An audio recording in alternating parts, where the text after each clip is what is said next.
पुरुषार्थ से प्रारब्ध। ओम शांति। आज का हमारा विषय है निमित्त बन हर परिस्थिति में अचल अडोल रहना।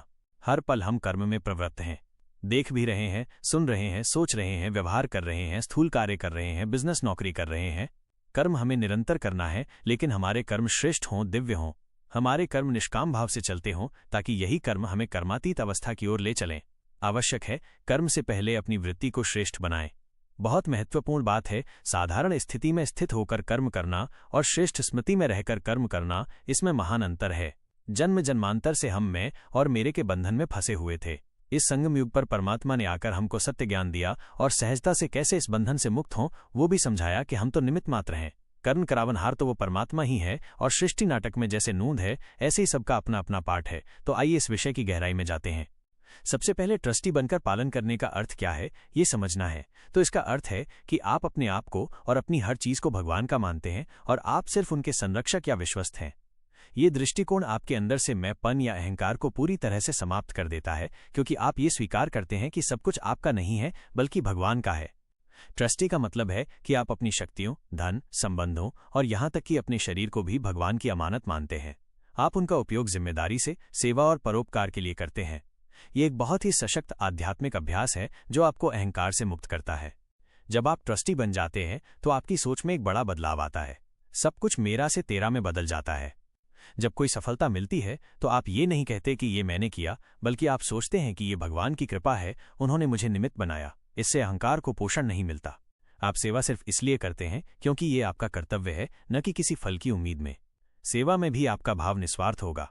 आप जानते हैं कि फल देना भगवान का काम है और आप सिर्फ उनके आदेशों का पालन कर रहे हैं। जब आप ट्रस्टी होते हैं तो सुख और दुख दोनों में आपकी स्थिति समान रहती है। आप जानते हैं कि दोनों ही परिस्थितियां भगवान की इच्छा हैं, इसलिए सफलता पर आप गर्व नहीं करते और असफलता पर निराश नहीं होते। जब आप में पन से मुक्त हो जाते हैं तो आपका मन शांत रहता है। आप हर परिस्थिति को स्वीकार करना सीखते हैं। आप जीवन की जिम्मेदारियों को बोझ नहीं मानते बल्कि एक ईश्वरीय कार्य समझते हैं। इससे आपको मानसिक हल्कापन महसूस होता है। आपका ध्यान सिर्फ अपने कार्य पर होता है, न कि उसके परिणाम पर। यह आपको अपनी आध्यात्मिक यात्रा में निरंतर आगे बढ़ने में मदद करता है। जीवन में जब भी विपरीत परिस्थितियां आती हैं तो निमित्त भाव और अचल अडोल स्थिति का अभ्यास बहुत काम आता है। आइए समझते हैं कि इन विपरीत परिस्थितियों में कैसे और क्या पुरुषार्थ करें ताकि हम शांत और स्थिर रह सकें। 1. निमित्त भाव को धारण करना। सबसे पहले ये स्वीकार करें कि आप केवल एक माध्यम हैं। जिस प्रकार एक अभिनेता मंच पर अपनी भूमिका निभाता है, उसी प्रकार हम भी जीवन के नाटक में अपनी अपनी भूमिका निभा रहे हैं। जब आप ये मान लेते हैं कि ये मेरे हाथ में नहीं है, मैं केवल निमित्त हूं, तो अहंकार और मेरापन खत्म हो जाता है। क्या करें? जब कोई मुश्किल आए तो खुद से कहें, ये मेरे माध्यम से हो रहा है। परिस्थिति को एक अवसर के रूप में देखें, न कि बाधा के रूप में। परिणाम की चिंता छोड़ दें और सिर्फ अपना कर्तव्य निभाएं। 2. अचल अडोल स्थिति का अभ्यास। मन को शांत और स्थिर रखना ही अचल अडोल स्थिति है। ये कोई एक दिन का काम नहीं है, बल्कि निरंतर अभ्यास से प्राप्त होता है। जब मन अडोल होता है तो बाहर की हलचल आपको प्रभावित नहीं कर पाती। क्या करें? मेडिटेशन, राजयोग का अभ्यास करें। सुबह और शाम कुछ समय निकालकर शांत बैठें और अपनी आत्मा को परमात्मा से जोड़ें। यह अभ्यास मन को शक्तिशाली बनाता है। साकार और निराकार दोनों को याद करें। जैसे आपने कहा कि स्टेज पर आने से सबकी नजर जाती है, तो अपनी स्थिति को इतना ऊंचा उठाएं कि लोग आपसे प्रेरणा लें। इसके लिए अपने निराकार स्वरूप को भी याद करें। शांत रहें। जब भी मन में हलचल महसूस हो, गहरी सांस लें और थोड़ी देर के लिए रुक जाएं। कोई भी प्रतिक्रिया तुरंत न दें। 3. सकारात्मक सोच और सेवा का भाव। विपरीत परिस्थिति में अक्सर हम नकारात्मक हो जाते हैं। इसे रोकने के लिए अपनी सोच को सकारात्मक बनाए रखना बहुत जरूरी है। सेवा का भाव भी हमें इस स्थिति में मदद करता है।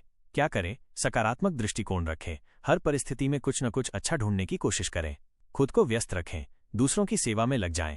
जब आप दूसरों की मदद करते हैं तो आपकी अपनी समस्या छोटी लगने लगती है। अपने कर्मों की जांच करें। ये समझने की कोशिश करें कि ये परिस्थिति आपको क्या सिखाने आई है।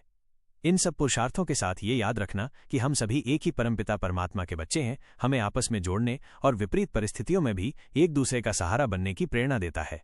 ओम शांति।